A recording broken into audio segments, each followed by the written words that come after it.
Hello everyone, welcome to exam Dost my dear students. मैं again आप लोगों के लिए लेकर आया हूँ एक जॉब नोटिफिकेशन। और ये जॉब नोटिफिकेशन है आपका इंडियन स्पेस रिसर्च ऑर्गेनाइजेशन में। तो government of India, department of space, Indian space research organization, और इसमें भी ह्यूमन स्पेस फ्लाइट सेंटर जो होता है उसमें आपकी वैकेंसीज निकली हैं। और ये वैकेंसीज जो है आपकी वो है आपकी मेडिकल ऑफिसर, ठीक है। अगर इंजीनियरिंग कम्युनिटी के स्टूडेंट हैं तो उन्हें इससे कोई मतलब नहीं है, लेकिन साइंटिस्ट की भी है, इंजीनियर एससी की भी है, and technical assistant and scientific assistant and technician B, इनकी वैकेंसीज आपका इंडियन स्पेस रिसर्च ऑर्गेनाइजेशन में आपके लिए निकाला गया है, ठीक है। तो ये जो वैकेंसीज है, सबसे पहले बता दूं इसकी जो लास्ट डेट है फॉर्म फिल करने की वो 9 अक्टूबर है आपका, ठीक है। और 19 सितंबर यानी कल से आप इसको अप्लाई करना स्टार्ट कर सकते हैं। कल से ये आप अप्लाई कर सकते हैं और 9 अक्टूबर इसकी लास्ट डेट है, पहले ये ध्यान रखें आप। अब बात करते हैं कि इसमें जो वैकेंसीज हैं, दो मेडिकल आपका एविएशन मेडिसिन के लिए है, ठीक है। इधर स्पोर्ट्स मेडिसिन के लिए, तो ठीक है, ये हमारा सेक्शन नहीं है, ठीक है। हम बात करते हैं सीधा इंजीनियरिंग पर। देखो स्ट्रक्चरल डिजाइन के लिए एक वैकेंसी आपको दिख रही है, भले वैकेंसी कम है लेकिन इसके लिए देखो एम टेक मांगा गया है, मास्टर इन टेक्नोलॉजी मांगा गया है। मतलब स्पेसिफिक स्टूडेंट जो मास्टर इन टेक्नोलॉजी किए हुए हैं या मास्टर ऑफ इंजीनियरिंग किए हुए हैं इस फील्ड में, वो अप्लाई कर सकते हैं। इसीलिए आपको ध्यान रखना चाहिए। देखो कई बार क्या होता है ना, इसरो जैसे एग्जाम आपके ऑर्गेनाइजेशन हायर स्टडीज़ की भी डिमांड करते हैं और इसके लिए पे स्केल भी बहुत अच्छा होता है। इसलिए कई बार हायर स्टडीज़ बहुत इंपॉर्टेंट हो जाती है for direct recruitment in the government organization. तो इसके लिए एक रिटर्न एग्जामिनेशन भी है, ठीक है, और इंटरव्यू भी है।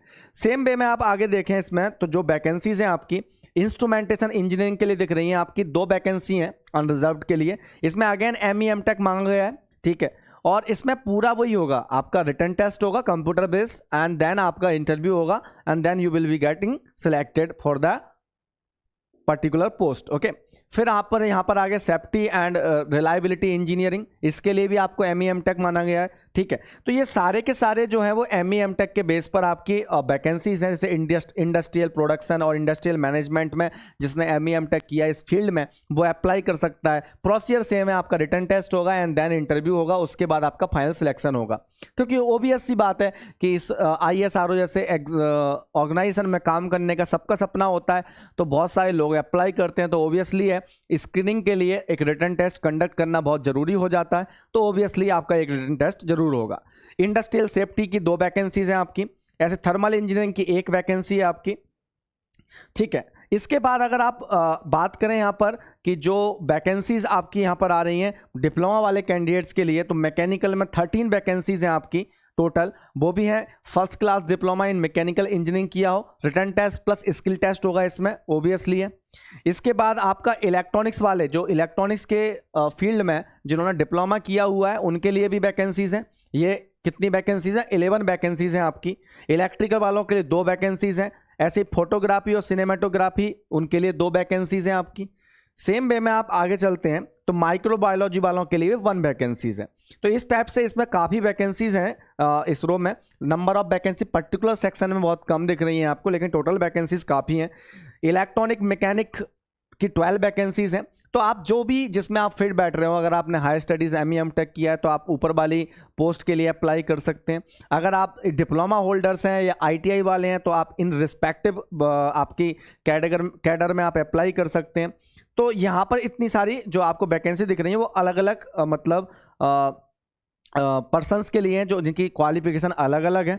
इसके बाद जिसमें जो सबसे इम्पोर्टेंट बात है ना, जो मैं आपको बताने वाला हूँ कि जो इंजीनियरिंग फील्ड से हैं और अप्लाई कर रहे हैं, ठीक है, तो उनके लिए पे मैट्रिक्स कितना दिख रहा है आपको वो दिखाता हूं मैं आपको यहाँ पर। तो जो एम टेक वाला दिख रहा था आपको, जो एम टेक किए हैं साइंटिस्ट SC की, जो साइंटिस्ट इंजीनियर SC की जो वैकेंसीज हैं उसमें देखो पूरा लिखा हुआ है कि जो आपकी पर्टिकुलर ब्रांच है वो मैंने ऊपर बता दिया किस किस ब्रांच के लिए, जैसे thermal engineering, electronics, instrumentation engineering.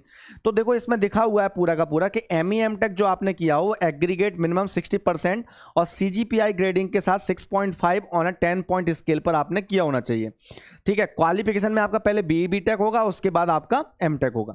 तो BE BTech में आपका 60% एवरेज हो इन ऑल द सेमेस्टर, है ना। और अगर CGPA सिस्टम है तो 10 में से 6.84 हो आपका CGPA। अब देखो यहाँ पर पे स्केल देखोगे ना तब आपको समझ में आएगा। Scientist SC level 10 of the pay matrix as पर 7th CPC, ठीक है। ये 56,100 से लेकर 1,77,500 ये आपका पूरा का पूरा मिल रहा है आपको। और इसमें देखो आपको क्या दिख रहा है कि अगर आप मूल वेतन की बात करें, आपका बेसिक पे वो 84,150 है, प्लस डीए एक्स्ट्रा आपको मिलेगा। तो ये आपको इतना हैंडसम मनी जो मिल रहा है ना, वो इसी वजह से मिल रहा है क्योंकि आपने बेटा एमई एमटेक किया हुआ है, और वो भी एक गवर्नमेंट ऑर्गेनाइजेशन में जहाँ पर जॉब आपकी सिक्योर रहती है, आपको सीखने को मिलता है, आपके माइंड में back of the mind fear नहीं रहता कि फ्यूचर में क्या होगा, और उसमें आपको इतना अच्छा वेतन मिल रहा हो, सैलरी मिल रहा हो, तो इससे बड़ी अपॉर्चुनिटी नहीं होती। इसलिए हायर स्टडीज़ को भी प्रायोरिटी हमें देनी चाहिए। कई बार ऐसा होता है, ऐसा मैंने कई बार क्लासेस में बताया कि इसरो ऑर्गेनाइजेशन में कई बार डायरेक्टली आपकी एमई एमटेक के बेस पर भी वैकेंसीज आती हैं। ठीक है, चलो इसमें भी कई बार ऐसा होता है कि आप रिटर्न देते हैं तो रिटर्न का भी जो रहता है मतलब वेटेज, उससे ज़्यादा वो इंटरव्यू फोकस करते हैं, क्योंकि रिटर्न में आपको पता है कि जब बच्चा एमई एमटेक कर रहा होता है तो स्पेशलाइज्ड सब्जेक्ट में उसकी मास्टरी होने लग जाती है। इन दैट केस बहुत रेयर होता है कि वो मतलब बहुत अच्छा स्कोर कर पाए रिटर्न में। तो इन दैट केस अगर नंबर ऑफ कैंडिडेट्स कम है तो वो definitely more number of candidates को इंटरव्यू के लिए बुलाना प्रेफर करते हैं। इन दैट केस इंटरव्यू बहुत बड़ा रोल प्ले कर जाता है। ठीक है, तो स्पेसिफाइड उनको जो नॉलेज रिक्वायरमेंट है वो सब कुछ इसमें मेंशन है। एज लिमिट भी मेंशन है आपकी, तो आपकी एज लिमिट जो है साइंटिस्ट एससी के लिए जो एमई एमटेक जिसके लिए रिक्वायरमेंट है वो मैक्सिमम 30 ईयर्स है, और फिर एज रिलैक्सेशन है डिफरेंट कैटेगरीज के लिए। ठीक है, जिस प्रकार से आपको गवर्नमेंट मतलब ऑफर करती है age relaxation for SC ST, वो पूरा का पूरा मिलेगा। और लास्ट डेट का मैंने बता दिया जैसा कि आपको पहले ही ऑलरेडी कि 9 अक्टूबर आपकी लास्ट डेट है इन फॉर्म को फिलअप करने के लिए। तो आप ऑनलाइन जाके इसकी वेबसाइट पर पूरा नोटिफिकेशन डिटेल में पढ़ सकते हैं। ये मैंने आपको ब्रीफ दे दिया है कि ये वैकेंसीज हैं, ये अपॉर्चुनिटीज़ है आपके लिए, सो दैट आप इसके लिए अप्लाई कर सकें। और लास्ट डेट भी मैंने बता दिया आपको। फिर पूरा फॉर्म आप प्रॉपर पढ़ें और उसके बाद फॉर्म को भरें, कोई भी मिस्टेक कमिट ना करें। इसके अलावा मैं आपको अगर इन्फॉर्म कर दूं तो बेटा एग्जाम दोस्त के प्लेटफॉर्म पर ना आपके लिए अभी सबसे बेस्ट ऑफर्स चल रहे हैं, और वो बेस्ट ऑफर्स के बारे में मैं इन्फॉर्म करूं तो आपका जो गेट 2025 के फुल कोर्सेज हैं, चाहे ईसी इलेक्ट्रिकल इंस्ट्रूमेंटेशन, उन सब में 40% डिस्काउंट चल रहा है। तो ये राइट टाइम है आपके लिए। अगर गेट 2025 के आप प्रिपरेशन के मूड में हैं और आप फुल कोर्स कंप्लीट करना चाहते हैं तो 40% डिस्काउंट के साथ आप एग्जाम दोस्त के प्लेटफॉर्म पर आप पढ़ सकते हैं। इसके बाद अगर बात करें तो वहाँ पूरा शेड्यूल मेंशन है, और शेड्यूल में पूरा का पूरा लास्ट तक आपका जो सब्जेक्ट चलने वाले हैं पूरे के पूरे मेंशन कर दिए गए हैं। तो ये आपको फैसिलिटी यहाँ पर मिल जाती है। नेक्स्ट अगर बात करूँ मैं रैंक इंप्रूवमेंट बैच की, जो रनिंग है आपके उम्मीद double rank GATE rank improvement batch और उन्नति ईसी का एक रैंक इंप्रूवमेंट बैच है, उस पर भी आपका 30% डिस्काउंट चल रहा है मैक्सिमम ऑफर। और ये लिमिटेड पीरियड के लिए, क्योंकि हमने टीचर्स डे के सेलिब्रेशन के वजह से ये हमने ऑफर्स आप लोगों के लिए लेकर आए, जिसमें आपको 40% डिस्काउंट मिल रहा है maximum in the full courses comprehensive courses, and 35% discount आपका आरआईबी में मिल रहा है आपको। इसके बाद मैं आपको बता दूं तो सब्जेक्ट वाइज भी हमारे पास कॉम्प्रहेंसिव कोर्स है, फुल कोर्सेज अवेलेबल हैं, जिसमें आप देख रहे होगे कि पावर सिस्टम और यहाँ पर इलेक्ट्रॉनिक डिवाइसेज एक साइड लिखा हुआ है।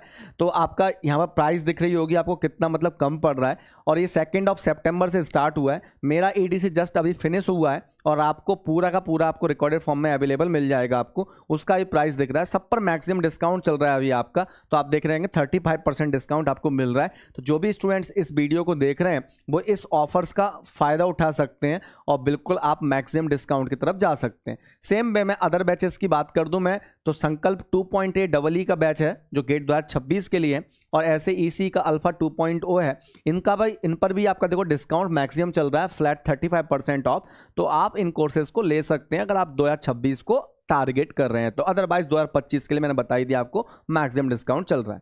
एंड देन अगेन इसके कोर्सेज के बारे में इंफॉर्मेशन दी है कि जो शेड्यूल्ड हैं आपके कहाँ कब से कौन सा सब्जेक्ट लगने वाला है, वो सबके सब यहाँ पर दिख रहे होंगे आपको। ठीक है, फिर आप बाकी आप रिकॉर्डेड कोर्स देखना चाहते हैं सब्जेक्ट वाइज, तो इतने सारे सब्जेक्ट के रिकॉर्डेड कोर्सेज अवेलेबल हैं, वो आप एग्जाम दोस्त के प्लेटफॉर्म पर देख सकते हैं। ठीक है, तो आप जितने भी लोग इस वीडियो को देख रहे हैं आप नोटिफिकेशन को गौर से पढ़िए और एक एक डिटेल को अच्छे से पढ़िए। अगर आप बिलोंग करते हैं उस कैटेगरी से जो नॉलेज की रिक्वायरमेंट है, और इसको फिलअप करके फॉर्म को बिल्कुल तुरंत भर दीजिए, बिकॉज ये बहुत बेहतरीन अपॉर्चुनिटी है आप लोगों के लिए। Thank you very much for watching this video. Please like share and subscribe the channel. Thank you, bye bye.